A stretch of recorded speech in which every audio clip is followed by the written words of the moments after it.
Hello, everyone. Welcome to the Carolina Weather Group. This is the Wednesday, August 9th edition of our little get-together every Wednesday night. Happy to have you tonight. We welcome in Nash Severe Weather. You probably have followed along with them on Twitter or Facebook. We'll let the guys introduce themselves here in just a little bit and kind of tell you about what they got going on in the Nashville area. Since we are a live podcast and broadcast tonight, if you have any questions, please feel free to send them our way. You can do that one of several ways. James has all of our live streams up and going. So Facebook Live, Periscope, you can follow along on our Facebook page. Submit some questions that way or via Twitter, Carolina WX Group. We'll monitor those throughout the show. And if there's any questions, we will get those answered for you. And if you're listening on the broadcast or podcast later on, we'll let the guys share their social media accounts so you can direct any questions towards them. So again, we have Nash Severe Weather on tonight from the Nashville, Tennessee area. I'm happy to have them. I do want to tell you before we go around the panel, this is show number 195. Hard to believe we're closing in on the 200th show. That'll be next month. But again, show 195. So we're happy to be with you again on this Wednesday night. And let's start it off with, I'm going to go with James first because I know Shay will talk about the tropics. James, how's things going on down in the Charlotte, North Carolina area? You guys, big time PGA Championship, Carolina Panthers preseason game, a lot going on in the Queen City.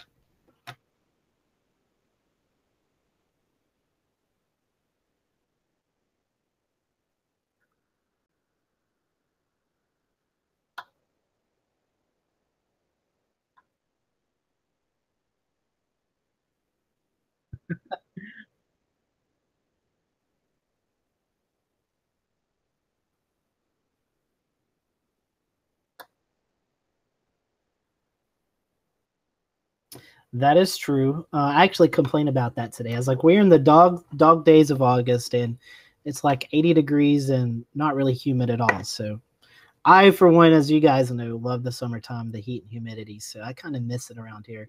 Let's toss it down to the low country of South Carolina in Charleston. Let's bring in Shay Gibson. Shay, been kind of busy, not per se. Well, I guess you guys have had a lot of rain down there, but also in the tropics, it's really getting busy from this time last week. Yes, it is, Scotty. We're looking at another or a little area, Invest 99L, that seems to want to approach the southeast region. It's a little bit uncertain on its strengthening, but if we take a look at the local for our area, let me know when you can see this. This pretty much tells the tale of what's going on in the southeast. We have a stationary front just sort of sitting down over the top of us.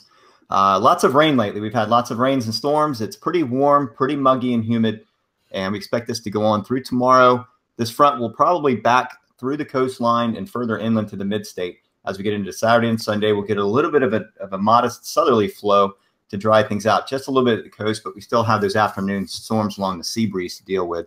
That's pretty much it for the south or the southeast, let's say South Carolina, North Carolina. And as you can see here on the wind map, you can see the northeast wedge working down the coastline to make things just a little bit more interesting, but it does keep the storming down with that cool air sort of sinking down into the area to keep the storms further to the south of the boundary. In fact, on this radar, you can see the front has draped further south down over Georgia and off the coast, but as we get into tomorrow, that wedge will weaken and the front will lift back towards the area at least through tomorrow and tomorrow night. So that is pretty much the local forecast. As far as the tropics, boy, things have really heated up lately. I'll go ahead and screen share what's going on in the Bay of Campeche, as we have now Hurricane Franklin was upgraded at 4 p.m. today, and the winds were at 80 miles per hour. I think now it's at 85 miles per hour. In fact, let's go ahead and look at the National Hurricane Center. The latest at 7 p.m., 85 miles an hour with pressure down to 983 millibars. Unfortunately, this area does not have radar of Mexico, and it's really unfortunate because most of the Mexican radar, in fact, let me see if I can pull up. I don't know if I have it, but either way, here's the GOES 16 of Franklin. You can see this deep convection wrapping around an eye wall that's trying to form an eye here in the middle, and it may do that just before landfall. But you can see how deep the convection is and how vertically stacked the system is. It's growing. It may even get up to 90 to 95 miles an hour just before landfall. We'll know in the next update, probably doing at 10 p.m. And that is pretty much for the tropics. If we look back over here, we see this area, this area of disturbance, Invest 99L. This is actually up from, it was originally 30 to 50% chance last week. And now it's up, it went down to 0.20. Now it's back up to 1050. The Euro has been consistent on developing the system. In fact, if we look ahead in time, here's the European model, and you can see the system kind of approaching the southeast region, but then it hooks it away from the coastline. So it looks like maybe a tropical storm at best with this system. I don't think we're going to see a full-blown hurricane unless it stalls or slows down. This area is very ripe where it is, forecast to track just north of the Bahamas. Very warm water, relaxed shear environment, and it looks to be pretty favorable for development. I don't think it'd be too rapid because of how fast the system's moving already. It looks like it's going at a pretty good clip. As far as this little area right here, not much is expected to develop with it. It's a pretty strong tropical wave. It's expected to bring some heavy showers and some winds to basically to the Bahamas and southern Florida over the next couple of days. So they're just circling it for a chance in this area because of how ripe the environment is. And that's about it for the tropics. Scotty, back to you. I was going to say, Shay, that I must not have been paying attention a lot today. I didn't know that little area developed outside of the Bahamas. So, but like you said, it looks like it's going to be remaining pretty weak, and we will have to see whatever Franklin may decide to do. I know the ensembles have been kind of back and forth as well, so that'll be interesting to watch here in the next week or so. Let's go out to the Memphis, Tennessee area. I'm going to bring in Eric, and Eric, I'll let you bring in our guest after that. So how's the weather out there on the Mississippi? And then we'll go into the show. Hey, how's everybody doing tonight? Looks pretty decent here, actually. We've this is our typical dog days of summer type of time of year, and we've had now 13 consecutive days of below normal temperatures. Front went through here Sunday, dropped just to the south into central Mississippi, and last week we thought that might stall out right over the area, and we'd have a really, really wet week. And actually, the first 3 days of this week have been very pleasant. Dew points have dropped down in the mid 60s and highs in the 80s. I think we've only touched 90 twice in the last 2 weeks, so not bad for right in the middle of the hottest part of the year. We'll certainly take it, and looks like the outlook going out says we might stay below normal from here and points west, a good part of the central part of the country, staying below normal for the next week or two. So we'll certainly take it, and I know we'll be getting our share as time goes along and fall gets here. We start getting some more fronts moving through. So definitely not anything to complain about over here on this side of Tennessee. But we're going to talk a little bit about another part of Tennessee, shifting over to the east just a little bit.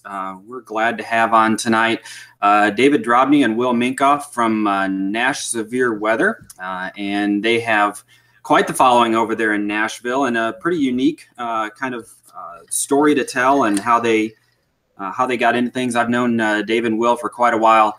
Like to benchmark on a lot of things with them. These guys really know what they're doing. They're the home of Shenanigans, Crazy Ivans, and Snow Domes over there in Middle Tennessee. So welcome onto the show, David and Will. Hey, what's up? I'm David. Hey, I'm Will. Happy to be a part of it. Thanks for having us. Yeah, appreciate you guys being on. So I saw that they were, speaking of numbers, we'll start there, that just in the last couple of days, they were celebrating hitting 130,000 followers. And I think David made the comment, something about bigger than Memphis on that reply to somebody. I did see that.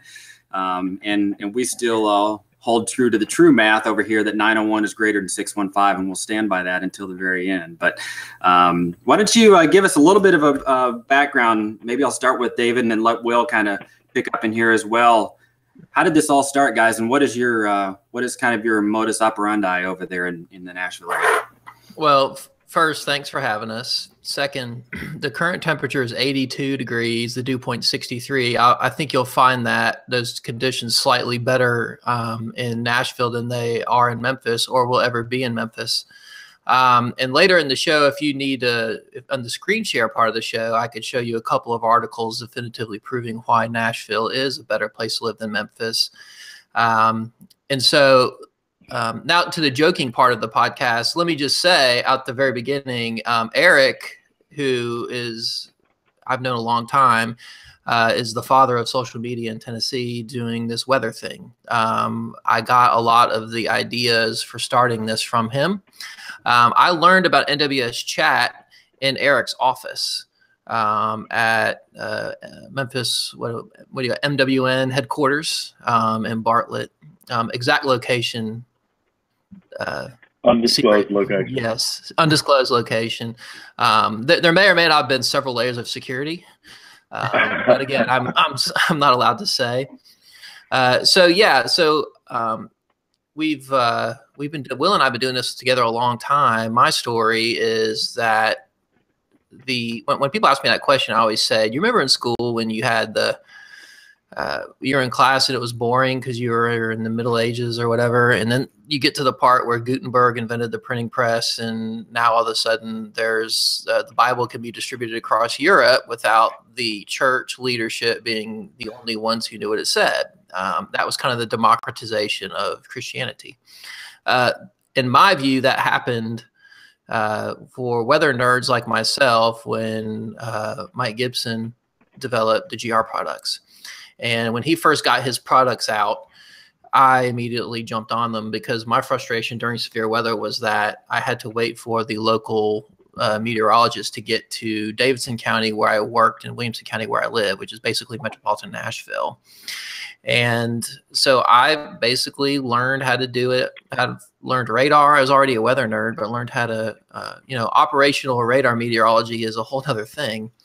And message boards and honestly textbooks that I was able to beg, borrow, and steal and just experience with it helped me kind of understand what I was looking at and helped me make decisions just for my family at the time, when to take cover, when not to. And that hobby grew. Some of my wife's friends who are paranoid about tornadic storms especially would text me and call me and bug me while I was trying to nerd out on the weather. And again, this is back in the time when we had flip phones. If I wanted to send a text message and wanted to type B, I had to press the number 2 twice. That got annoying. So finally I just said, stop calling me, stop texting me. I'm going to put all this stuff up on Twitter. And that's where this started. So this ran for several months with just a following of about 6 people, and that's all it was intended to be. And then their friends told their friends, and off it went. And I soon realized that this was not anything that I could do by myself. So I went looking for help to find somebody to help me with it. And I took a chance on this guy over here. We had lunch at the corner pub in Midtown. And right at the end of the lunch, I was giving him my Twitter password, and we've never looked back. I don't know that I ever would have met Will, but for just running into him on Twitter and him agreeing to come meet with me. But it was easily the reason why we are where we are. So I'll let Will pick it up from there. Yeah. So about the same time David was doing, interpreting the radar and putting it on Twitter, I was taking amateur radio reports from around the Middle Tennessee area and putting those reports on Twitter. It's still a Twitter account that's up now. I think it's at mid-TN Storms or something like that. And basically after the first meeting with David, after that lunch, we decided to join forces, and we've been Nashville Severe Weather ever since. Really, David and I have always tried to keep things a little bit different. We've tried to give things a fresh approach. We are not trying to be your dad's weather forecast. We're not on TV. We just recently, I feel like, began doing a long form blog. When it first started, all we were doing was severe weather. And so if it wasn't going to storm, you wouldn't hear from us at all. Now it's turned into an almost round the clock second job for, the 5 of us that make this thing work. Yeah. I was going to say, talk about that. I mean, you guys obviously have other jobs. How do you manage doing this and that? I mean, Nashville can have some quite diverse weather sometimes. And yeah, David, yeah, well, if you guys would point out too, you're not meteorologists either that are doing this on your side. You're other things. Yeah, no, we're regular guys. My tagline says Master of Disaster. I'm in the disaster planning business. David is an attorney. The third man on our team, Andrew, is an executive in a church here. He's a church pastor. We also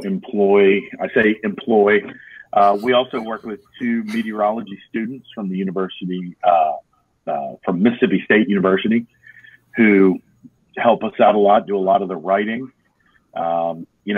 We have 11 kids between the 3 of us. No, I'm sorry, that's not right. None of them are Wills. We have 9 kids between the 3 of us.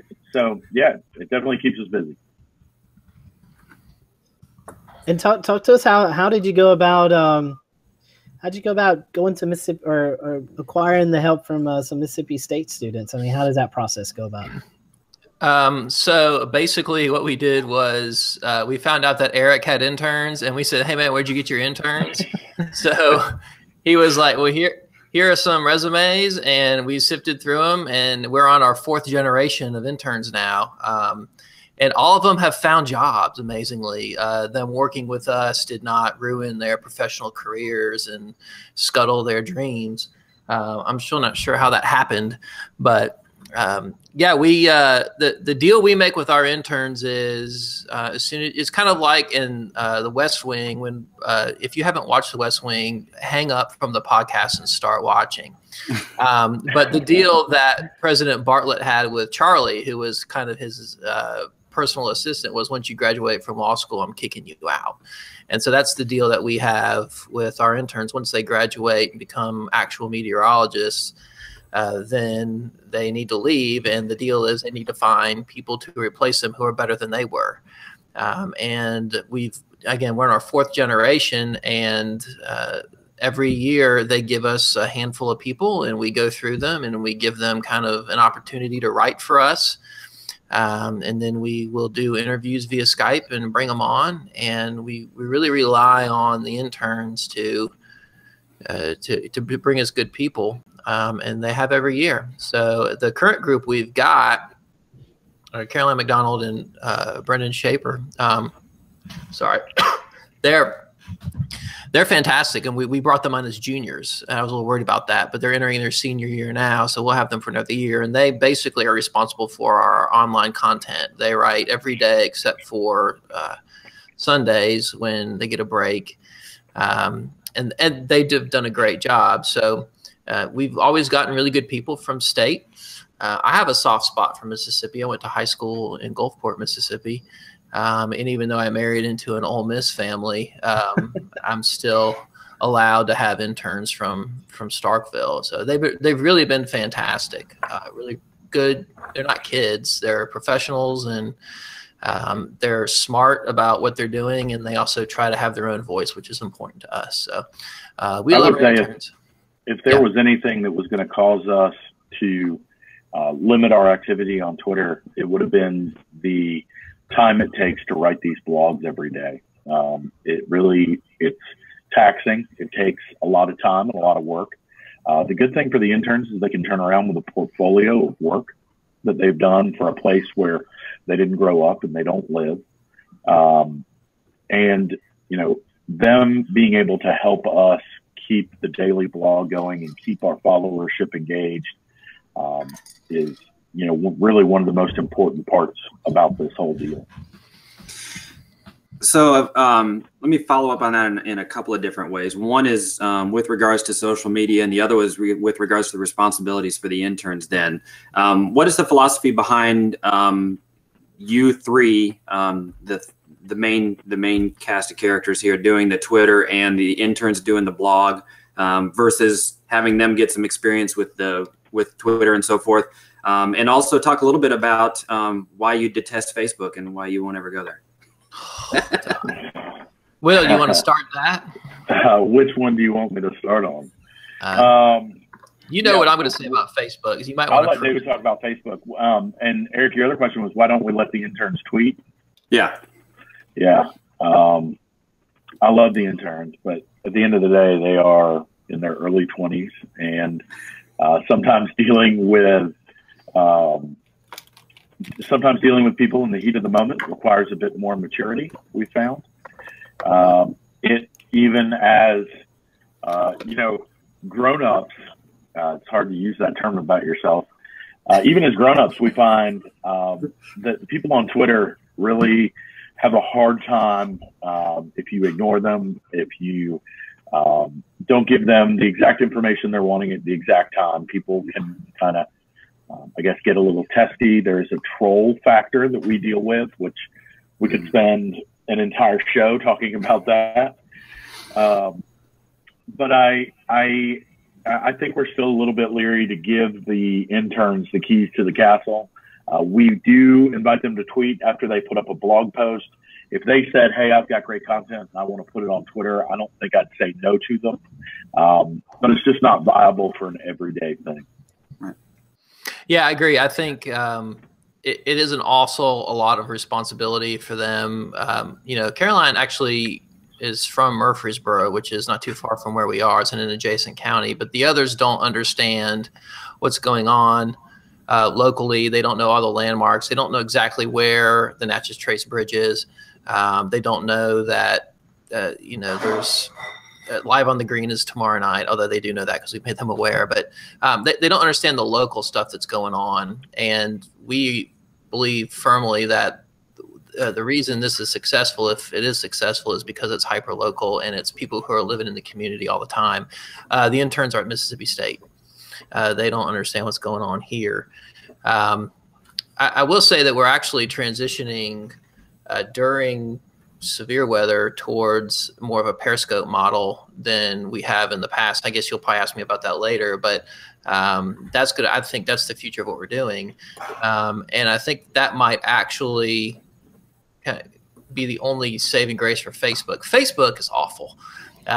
Because what we are doing when we're providing our most valuable information, which is potentially life-saving information or property-saving information, you need it right away.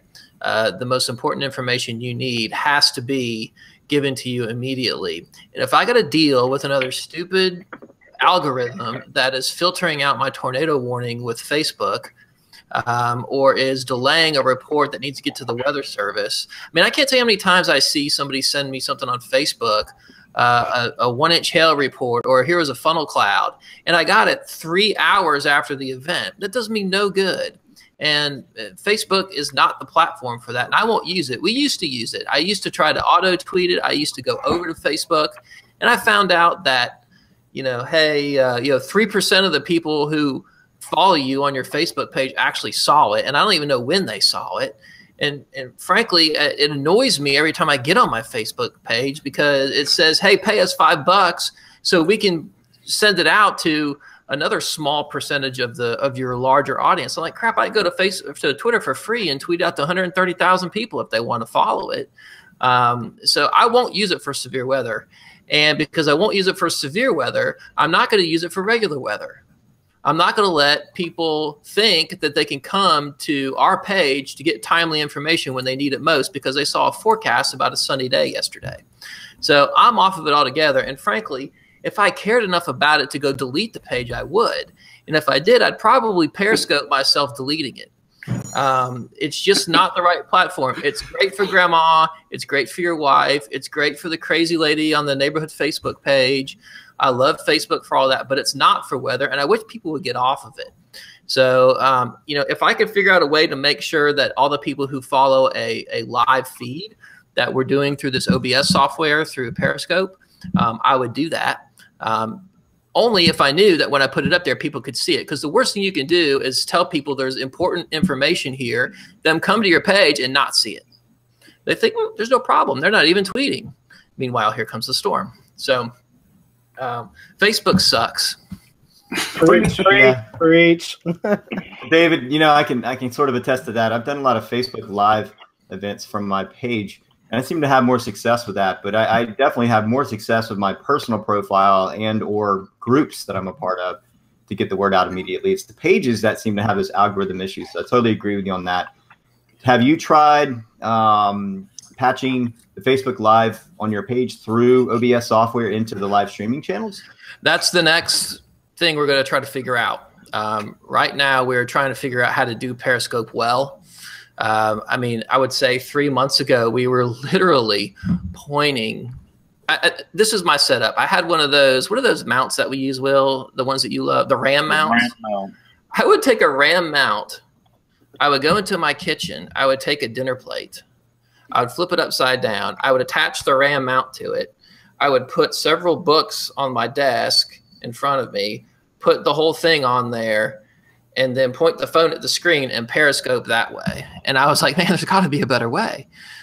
So we found this OBS software, this open source stuff, and it's actually very, very well done, easy to use after you get over the learning curve.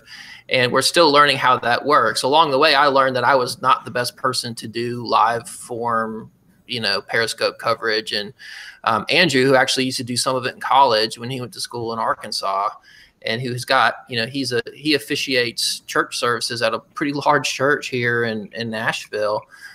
He's very good at it. And so that's been a blessing to have him come along and do that. So I think our next kind of role, or I guess project, one of our many projects, is to figure out, can we integrate that into Facebook? I mean, I'm not against meeting people where they are. I certainly want to reach as many people as I can, but only if I can do so reliably. So to answer your question, I don't know. If you've got to figure it out, I'd love to hear from you about how we can make it work. David, I'd like to introduce you to James Brierton. He's on the panel. He's running all this through OBS. James is our guru. He definitely is our guru. Plus, I think, just to mention real quick, the Weather Service uses Periscope frequently. Several offices use it. Fairly ours does. Yeah, absolutely. Yeah, ours does Periscope and Facebook Live. And one of the things that I'd like to touch on that maybe not a lot of your viewers know is our relationship. I think one of the things, if we're giving love to interns, I think at the same time we need to give love to our National Weather Service office. They really welcomed us after repeated attempts knocking at their door. And I think their level of access has enabled us to do a lot of really cool things. And it's that relationship with them that we were really trying to foster. And that's why we do things on Twitter as opposed to Facebook. We really wanted as much real-time reporting from the field as we could possibly get to deliver to the Weather Service as LSRs. And that was a much more viable that was much more viable through Twitter than it was through Facebook because of those delays that we would see in things being posted. So on that note, I'll insert here that we're also talking to the National Weather Association 2016 Public Service Award recipients for the nation last year, which speaks directly to your relationship with the Weather Service and what you do for them. Can you guys talk a little bit more about how that works with the Weather Service and what kind of service you're providing to them that ended up earning you that distinction? That's Will's question. Yeah, for sure. Yeah. Yeah, that's that's really our baby. It's called T-Spotter, hashtag TSPOTTER. The hashtag T-Spotter program was the brainchild of Tom Johnstone, who's now the MIC in Corpus Christi, who was the WCM in Nashville, and David. They decided that we needed a way to capture information in the form of storm reports and put them in the hands of the Weather Service. It all started because we were getting reports on Twitter and trying to give them to the Weather Service, and really reporting through public channels is not always the most effective way to do that. So we were asking for chat access for quite a long time. And we got turned down, I think, 3 times. I know I got turned down twice individually, and I think as a group, at least 3 times. And finally, when we got that access, we were able to deliver these reports from Twitter directly into chat and aid in the decision making from the Weather Service. Now the T-Spotter program is, I would say, probably the largest single source of reports for at least the Middle Tennessee area. I think if you look at a graph of what office gets the most reports, the Nashville office is going to be near the top because of this T-Spotter program. And really for us, the ability to get access from the Weather Service to chat and distribute that information to our followers, the same way TV meteorologists do it. We felt like that needed to be a symbiotic relationship. We felt like if they were going to give us this information, we needed to be able to provide them with as high a quality report as possible. Yeah, the article that David put up, I don't know if our followers can see that. We had so many wind reports in Nashville that a journalist for USA Today said, I want to see where the windiest city is. Who has the most reports about damaging wind? Thinking that all WFOs are equal. When they looked, they found Nashville had the most wind reports. Well, it's because Nashville gets the most wind reports. We don't get the most wind damage by far, but we do probably get the most wind reports in the country. So now flash forward to today, the way we run our operation on a severe weather day, and it is having a point man interpret the radar, communicate in chat, and post offensive information, meaning outbound communication to our followers. And that's David's job. My job is to take those reports that we get from the public, collate them, attempt at least to vet them, and then put them into chat.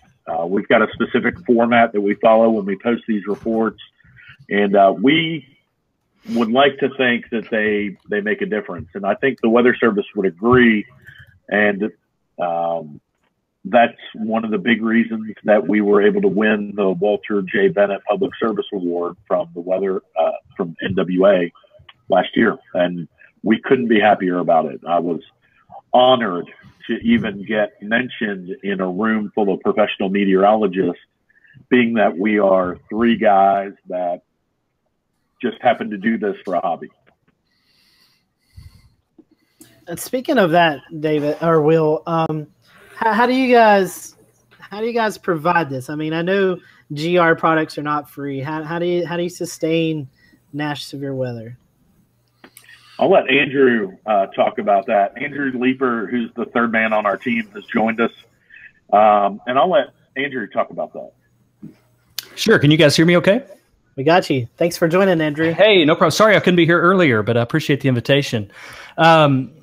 So we, for quite a while, we've been in a situation where, we just sort of pour in our own money, our family's money into this, and are just sort of something we just enjoy doing. And that comes to a point where you want to do some things and you have some ideas that you want to incorporate into what we're doing that just are outside of what our families maybe are willing to put in over the course of time, because it does get expensive for the data and that sort of thing. So we have incorporated the use of, and we looked a lot at how to do this and what the most appropriate way to do it and that kind of thing. And not saying what we're doing is the best way, but we think it's the best for us right now. We are using an account called Patreon.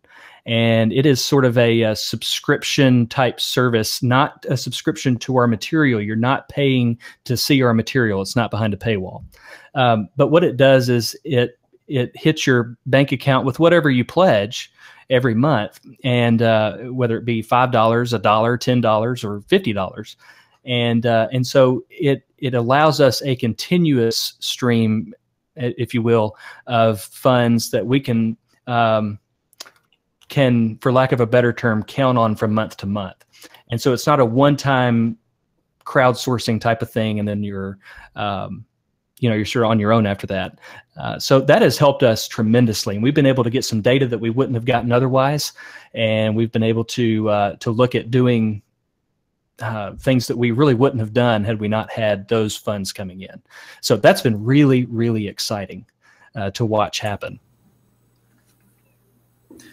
So to have a model like that, you really have to have a pretty good loyal followership to be able to get something like that sustains. And so, the burning question for those of us who don't have 130,000 followers, and I'll say I started before you guys, and I have maybe 1/10 of that, so I'm very jealous. But how do you get to 130,000 followers doing what you guys do? What's the secret?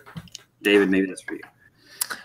Okay. Well, first you set out not to get 130,000 people following you. You set out to help people out, even if it's a dozen people or 120,000 people. If you're constantly worried about how many people are following you, you're going to burn out and it's going to get discouraging. In order to grow, you need storms, even bad storms. Our growth is basically a chart of where the severe storm events were. So we had, we went from, I was like 100 people. I mean, I was in church one morning when we got our 100th follower. She was a friend of my wife. I guess they're still friends, but, and they, a big thunderstorm complex came through, and some dude who was local here retweeted a bunch of our stuff. And it ended up going from 100 to about 1,000 people on one thunderstorm. And what happens is we are hyper local, and I think that's really important.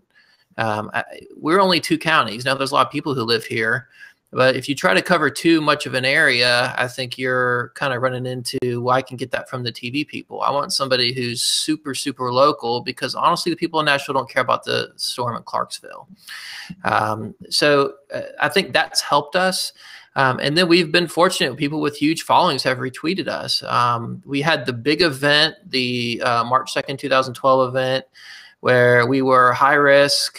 Actually, the southwest quadrant of the high risk kind of touched Nashville Metro.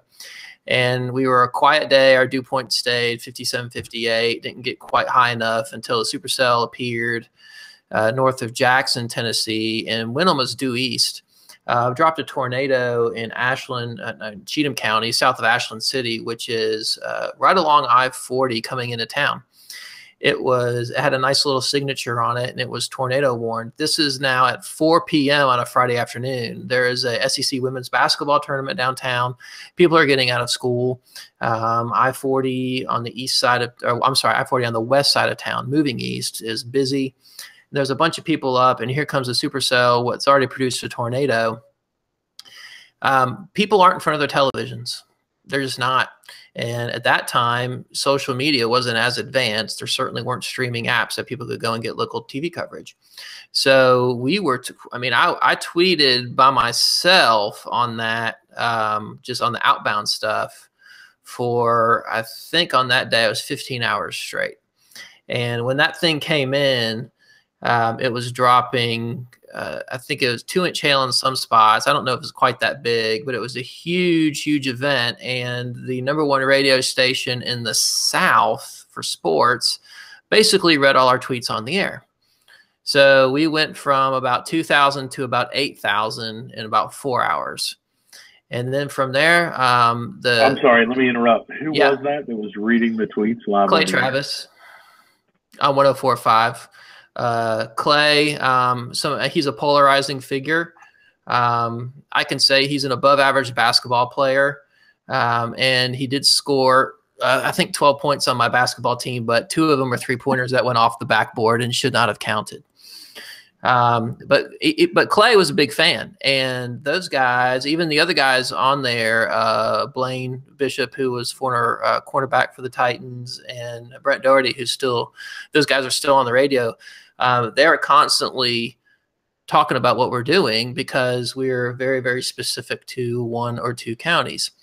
And so that was really, really helpful. And then you just can't miss a storm. You just can't. People need to know that you're going to be there. And I learned that you don't need to be just severe weather. People need a reminder that you're there. So that's why we do the website. I hate forecasting. I mean, I hate trying to tell people whether or not it's going to rain in 48 hours because it's just so hard to say, and they want actionable information. And I'll prevent myself from going into an app rant. Maybe we can do that later. But I wanted to constantly know. I want people to constantly know they could come to us for information. So when you get those storm days, they know that you're there. And so, man, we just have people retweet what we're doing. And then the other thing is just have a personality. If you think something's funny, put it up. I mean, I can't count the number of 90210 jokes that I put up there that are hilarious subjectively, but no one else has found funny. But I put them up there because I think jokes about, Brandon Walsh and Dylan and Steve Sanders are hilarious. That's why I do the Sharknado stuff, because it entertains me and I'm having fun while I'm doing it. And if people see that I'm having fun, it doesn't seem like such a, shirt and tie, starchy, I've got to stay behind this wall and, do this, and this. It's just a different kind of a medium. It's a unique medium too, because people can talk back to you. And so if somebody tweets at me, I try to respond to it just to let them know, hey, I hear you. I understand what you're saying, or I hear you. And politely, that was a dumb tweet. Or just, without touching the things that will electrocute a Twitter account, which is SEC football, religion, and politics. If you can stay clear of those things, you'll be okay. So how does it grow, man? I don't know. I can't explain it. I'm blown away. I have a quick question. Nashville is kind of similar with us here in the Carolinas, the Charlotte area. What grows your Twitter account more, severe weather or winter weather? Ooh, that's a good question. Winter weather is, man, a touchy one. I would have to say we don't have any parody accounts of the way people behave for severe weather. We do have parody accounts for the way people behave during winter weather. Check out @Panic Catfish on Twitter, and you can read some of that. It is winter weather in the South is just as crazy as anything I've ever seen. People really start freaking out 10 days out. David, who other than the interns, David does the lion's share of our forecasting. And I've never seen him more tired than after 3 days leading up to a winter weather event. Oh God. Yeah, it's awful. I think the answer to the question is very, very close, but I think it's tornadoes. I think if, especially in the wake of the April 27th, 11 outbreak, and then Joplin coming, not even a month later, that's when we experienced rapid growth. And I think it's because people understand that the tornado can kill you. The snow will inconvenience you. The snow will cause problems, but the tornado will kill you. And people are desperate to have the information now. And they cannot possibly wait for the commercial on the TV to end or for the meteorologist on TV to get to your storm. And so I think that the spike in Twitter traffic goes up during tornado weather. The spike in web traffic comes up during snow forecasting. I was just going to say the same. Go ahead, I'm sorry. I was going to say the exact same thing over here in Memphis. It's about the immediacy of the severe weather, and so definitely more people tuning in on Twitter when there's severe weather outbreak. But 8 of my top 10 blog posts all time have been 2 or 3 days in advance of a winter storm. They just suck people in. It's pretty amazing how it works. James, I would say winter weather for us here in the Carolinas, right?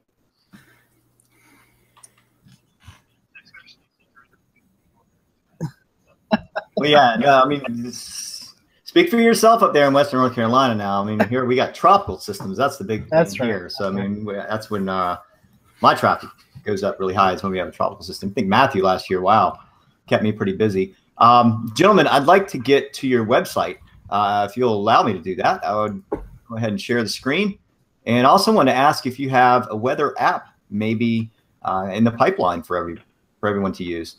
Why don't we, can we first, while we're looking at, some classic Breaking Bad on our website, can we talk about the GIF war between Memphis and Nashville? I'm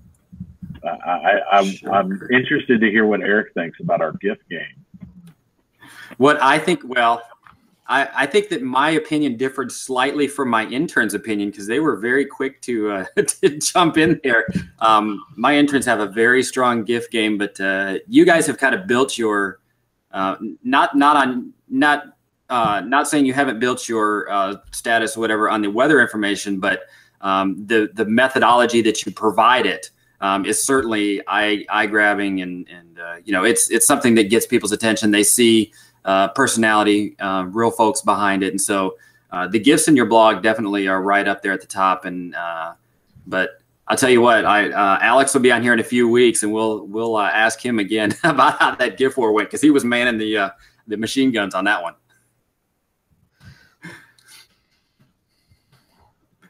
So go ahead, tell us a little bit about how you use the website then, and how you got it set up. So the website, again, it's 95% of it is intern driven. I wrote I've probably written now finally less than half of the blogs on there. It's been going strong, I think, since 2013, although I might be wrong. I might be way wrong about that. It might not be that old.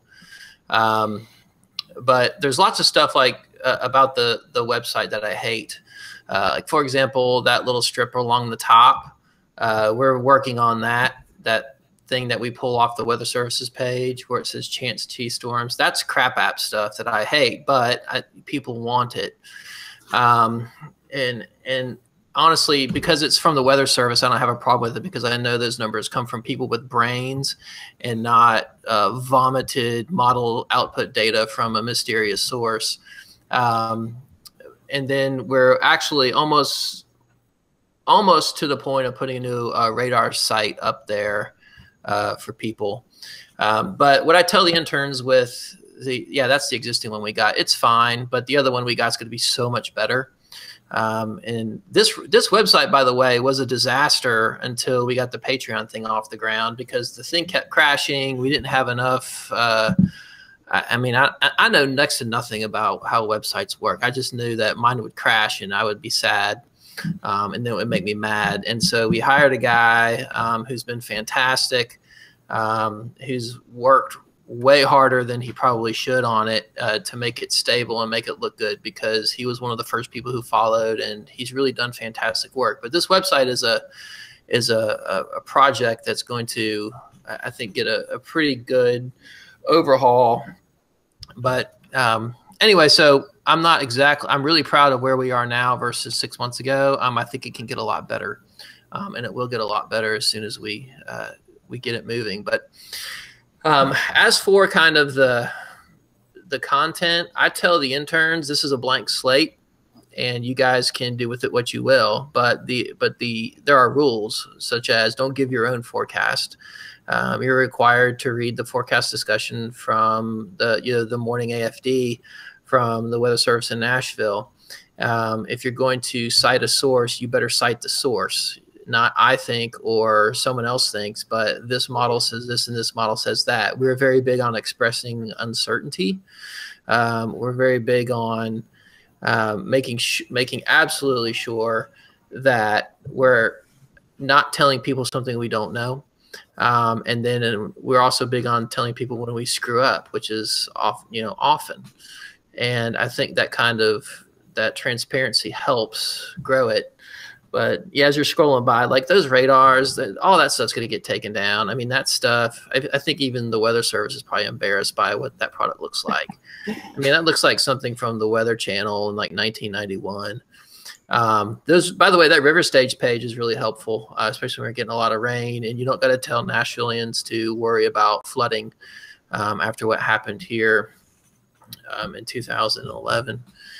But yeah, just how we generate it, I let the interns do what they want with it. I really do. I make sure that it's grammatically correct. If there's a typo, I want it fixed, because I don't think you have any credibility if you can't write or spell.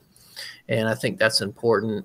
If somebody wants to at least believe you or think you're a reputable source, to make sure that you're actually putting a verb and a noun where it goes. Although I did just talk to one of our interns today about, hey, try some sentence fragments. So I'm a little bit of a hypocrite in that respect. But it's my desire for the website to be a place somebody goes instead of an app. because I think that the apps are awful for people. I think people are making bad decisions based on them. I think the apps are conditioning the public to believe that a weather forecast can be accurately communicated with some clip art from MS Paint and a percentage that nobody knows what it means. And I think if we can express uncertainty and tell the truth about what we know and what we don't know, we're in good shape.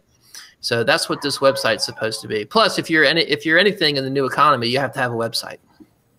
Like if you don't have a website, you might as well be grandpa or have like an AOL account or a CompuServe account that doesn't work anymore.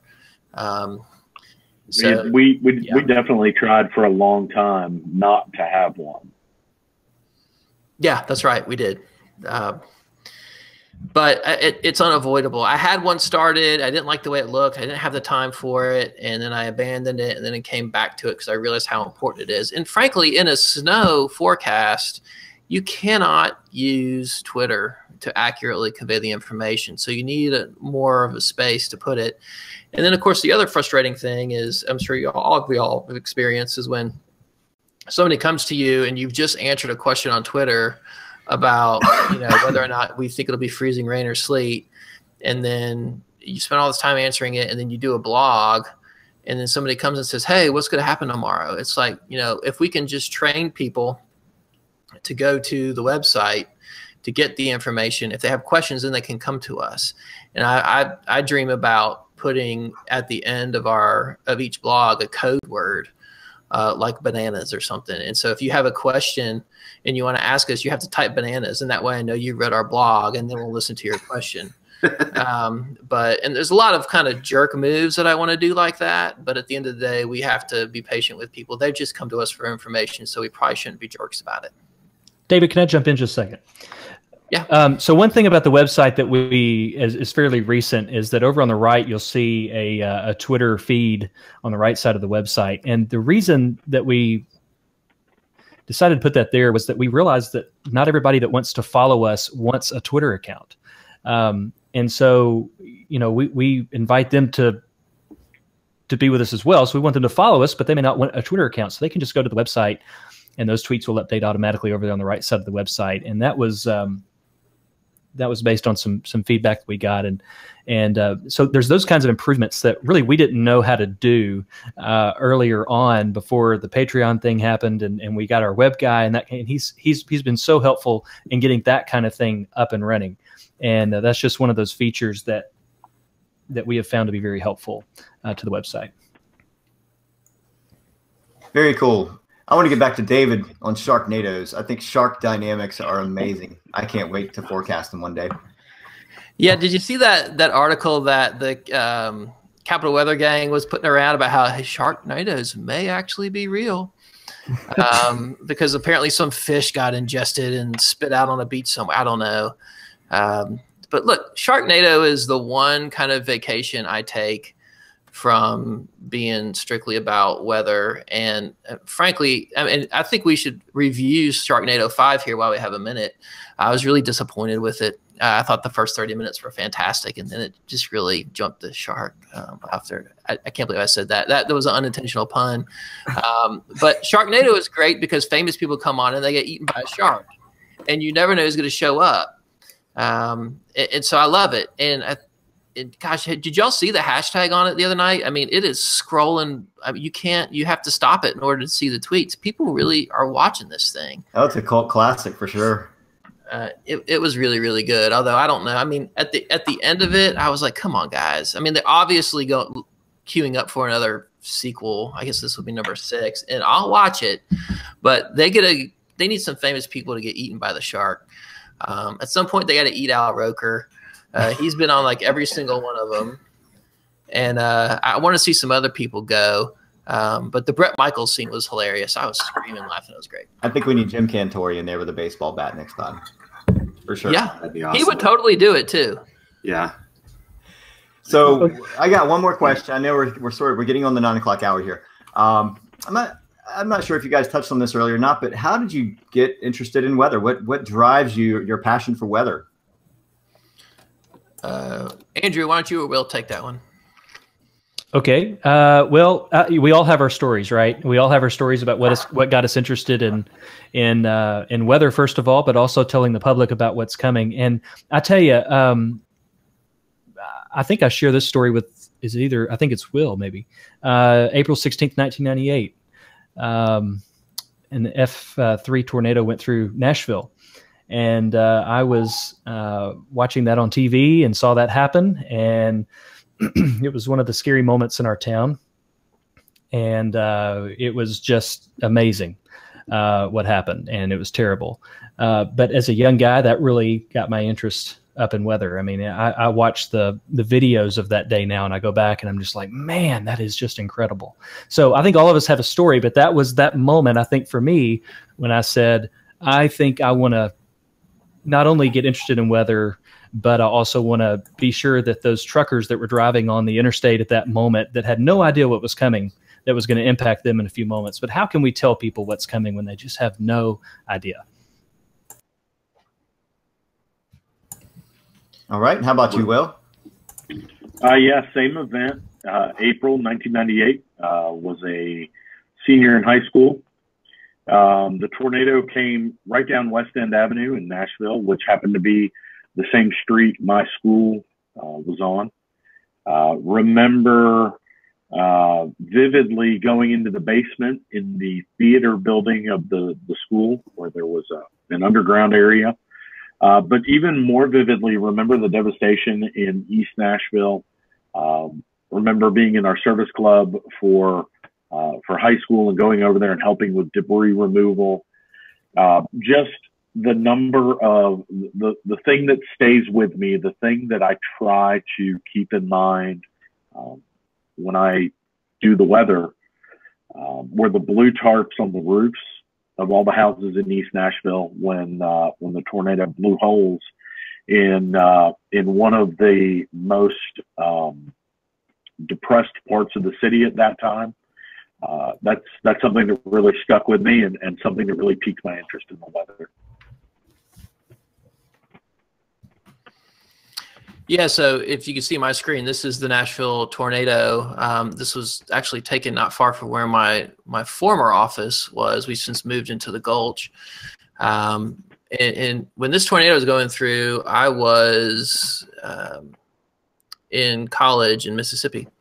I wasn't here in Nashville. My first weather event was as a kid. I lived in Mason, Ohio, which is not too far from Cincinnati. And there was one basement in the neighborhood, and it had 2 pool tables and 2 kegs and a television and a laundry room. And it was a party every time you went over there, except for the time we were running across the street in the middle of the night and I tripped and fell and I felt like the tornado was going to get me. It's probably where my first fear of it came. But for me, my event was Katrina.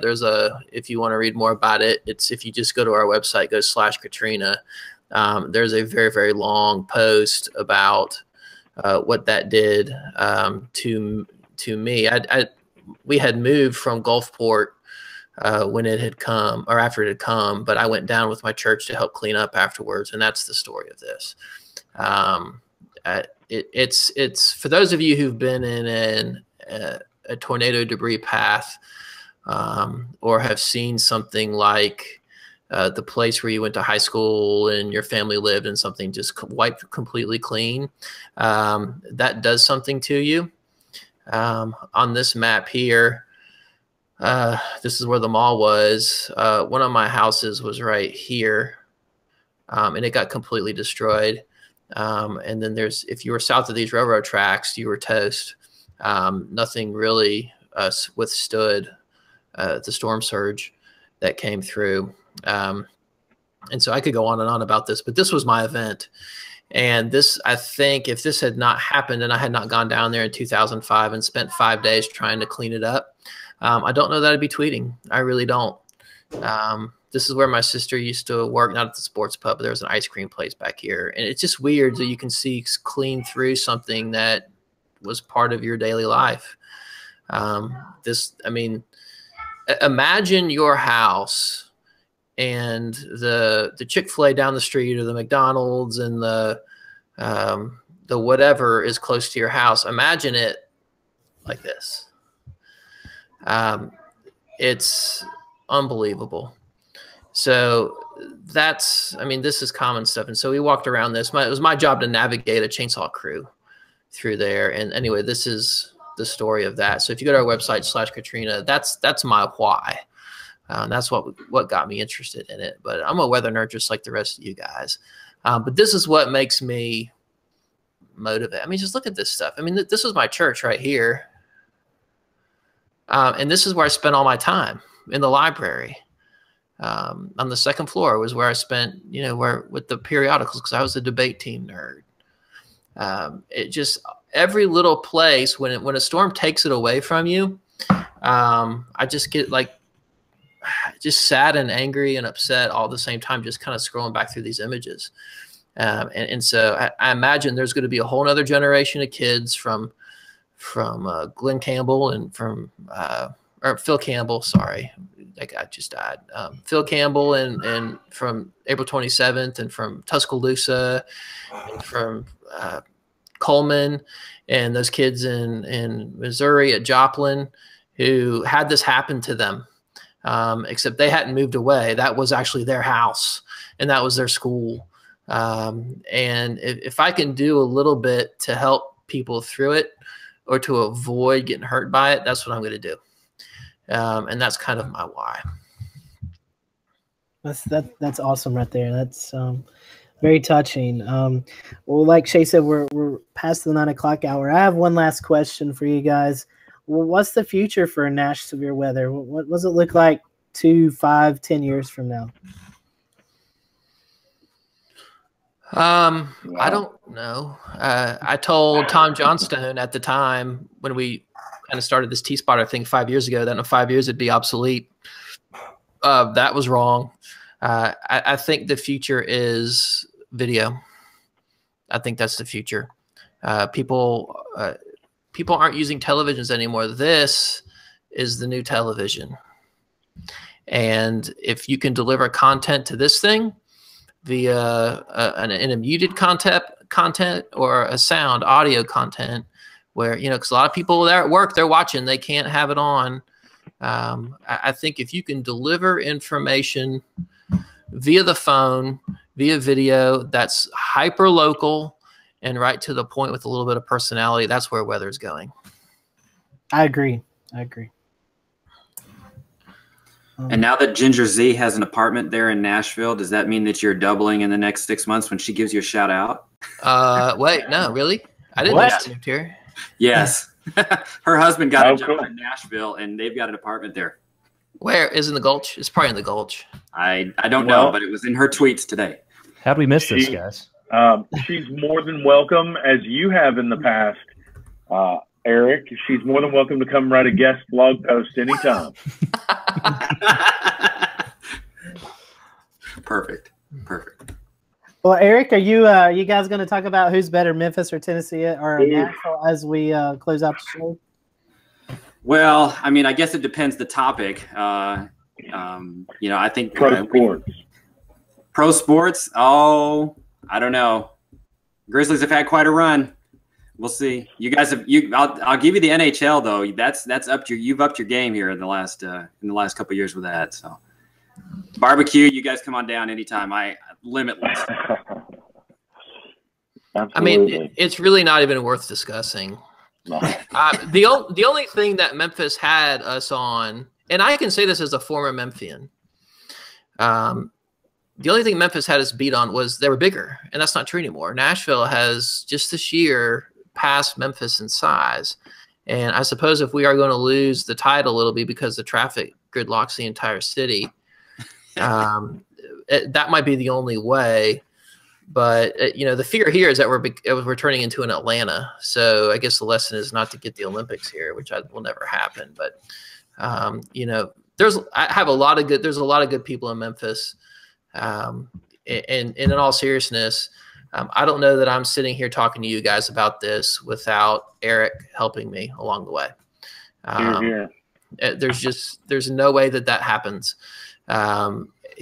Eric kind of reached out to me and helped me understand things I did not understand or probably would not have figured out Eric, you've been a friend to us, and we still look up to you and are still learning from how you're doing things. And we also understand that you're a lot better at this than we are.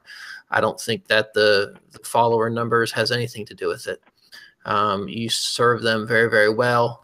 And I just can't, I'm just really appreciative of the time and energy you put into our relationship, because we aren't, again, when we got that award at NWA, I said we're standing on a lot of people's shoulders, and I probably should, I don't know if I mentioned you, I meant to. I honestly didn't know we were giving a speech until we got into there.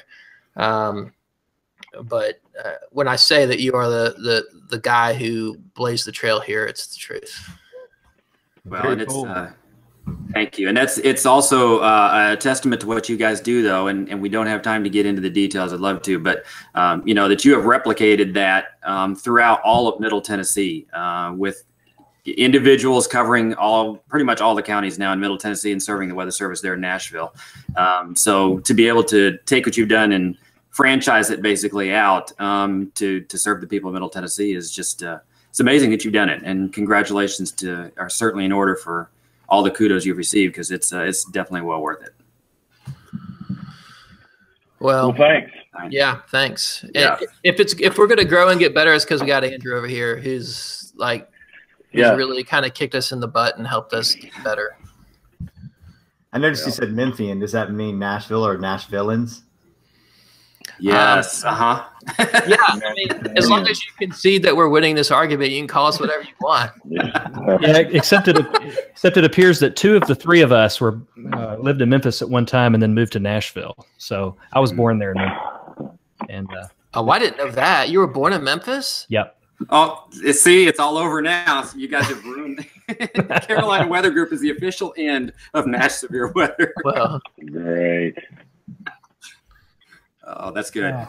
Do we have tweets of the week we want to do tonight to wrap up? Yeah, let's do tweets of the week, guys. I failed to mention in my emails we do a tweet of the week. So if you guys want to pull up your Twitter account, maybe find something interesting over the past week and share it, you can. We'll start. Eric, are you ready? I got to pull mine up right quick. Yeah, I can do that. Oh, go ahead, James. Is that you? Yep. Hey, welcome back.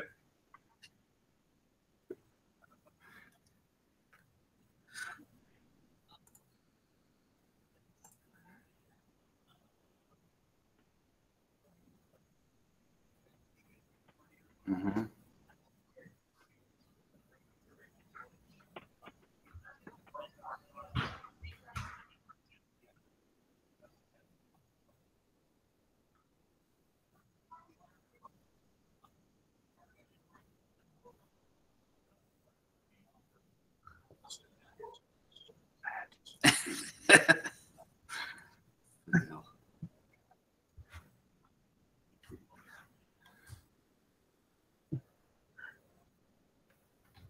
I thought you were doing a good job stretching there, James. Good job. That was an impressive video. I have looked at that a couple of times and one of those. It's like watching a car crash over and over again. You can't turn away. It's a good one. I will share here. Let's see. Sorry, taking me a second. Application. Okay, here we go. So I actually have. I'm gonna pull 2 of these, and this is from our earlier gift war. This is my gifts of the week. This is the one that kind of, I think, lit the fire that had to spark at the very beginning when my intern Alex jumped in and decided that he had something to say about the whole "Who's the Gift King" thing. As in fact, I just watched that movie recently, probably 3 weeks ago, and so that one really hit home.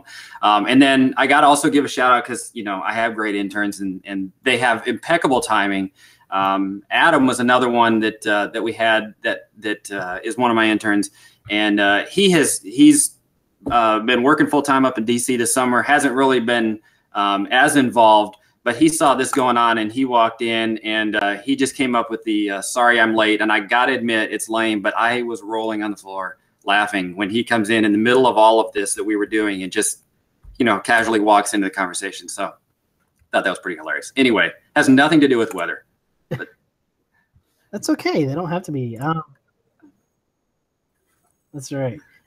Here's my tweet of the week. This from Jeff Piotrowski. This was the tornado that went through Tulsa, Oklahoma. Kind of odd timing for the tornado. A lot of debate on Twitter and weather Twitter about this tornado, but needless to say, this was the 18-story Remington Tower. As you can see, numerous windows blown out, even some damage to the side of the building there in Tulsa. So pretty strong tornado. I think it was rated EF2 on the high-end scale of that. As they say in Oklahoma, all months of the year, tornado season out there. Anybody else? Shay, you got one? Yeah, I do. Let's see. This one I just did a little bit ago. The more impressive just popped up here. This is Hurricane Franklin getting ready to make landfall in Veracruz, Mexico. And you can see on the GOES 16 just the impressive outburst, the overshooting convection plume out the top of the system. It shows rapid strengthening. In fact, this might be considered a rapid intensification phase, but as it moves into land in the mountainous zones of Veracruz, it's probably not going to be able to do very much more than what it is now. Last winds were 85 miles per hour. I wouldn't be surprised to see it go 90 to 95 for a strong Category 1, but the system looks very impressive. I mean, you can see in some of the details. So what I love about GOES 16, this gravity rippling effect that shows rapid cooling out the top, outflow, very healthy outflow for the system. The only thing it's lacking is a strong eye wall, but very impressive. You know, just as the sun goes down and seeing something like that barrel into the Veracruz coast, very impressive indeed. All right, David. All right, I've got one. All right, go ahead, Will.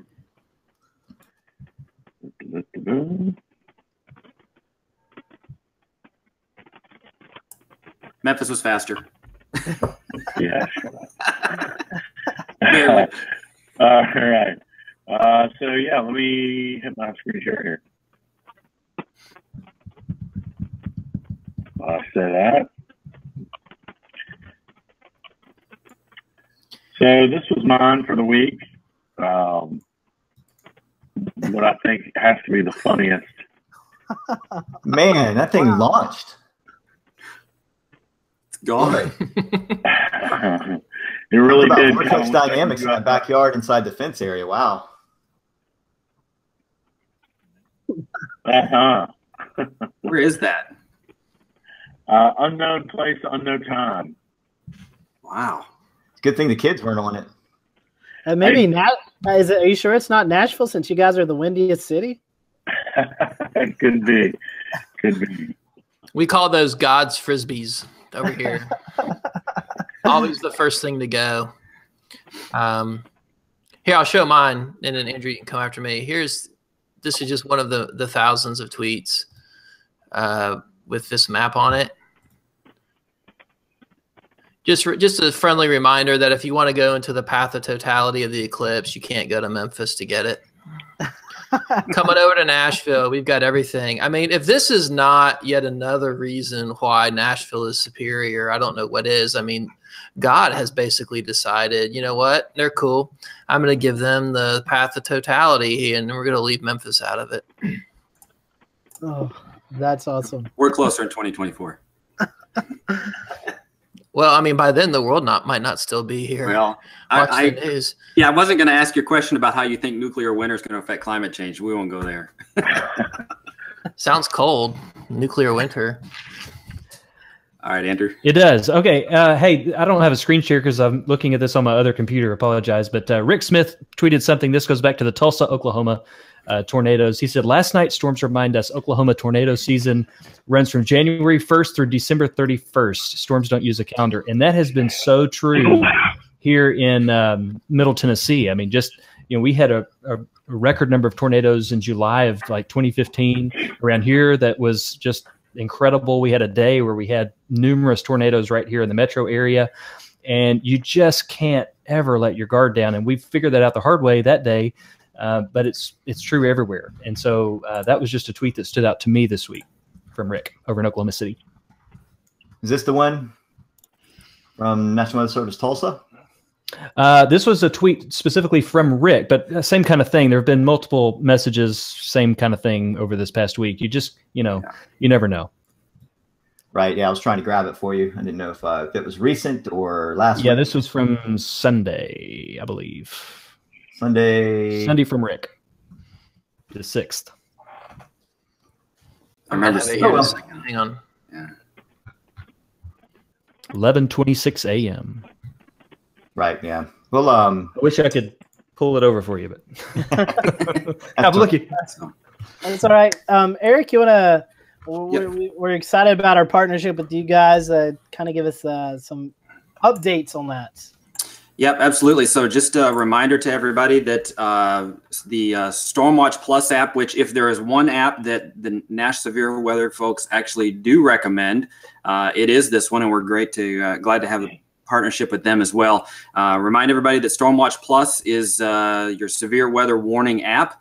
Available for iOS right now. We're actually had a discussion with the app developer about a week ago, and we're looking at some plans for this fall to be able to expand this, definitely get it into the Android community, as well as some other exciting things too. So if you're looking for an app that will warn you when you are in the polygon and not when you're not, make sure that you check out Stormwatch Plus for your iOS devices. And when you download that and get the in-app upgrade that gives you the alerts, make sure that you put in the referral code Carolina, unless you're listening from Nashville, and then we'd be glad to have you put in Nash Severe WX in there as well.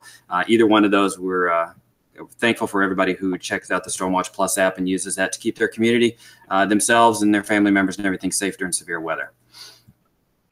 All right, very good. Well, we are running out of time. Thank you for watching the Carolina Weather Group tonight.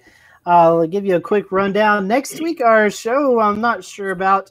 Shay and I have not been able to reconfirm with our guests for next week. But after that, August 23rd, we have reporting from the disaster zone. Reynolds Wolf from the Weather Channel will be joining us. He's going to be talking to us about just some of the stories that he's covered while covering it for the Weather Channel. And then on August 30th, we're going to be talking about precipitation percentages and how that is confusing to the general public. Brad Panovich is our guest for that as well. So thanks for watching tonight on the Carolina Weather Group. We hope you have a great weekend, and we'll see you back here next Wednesday night.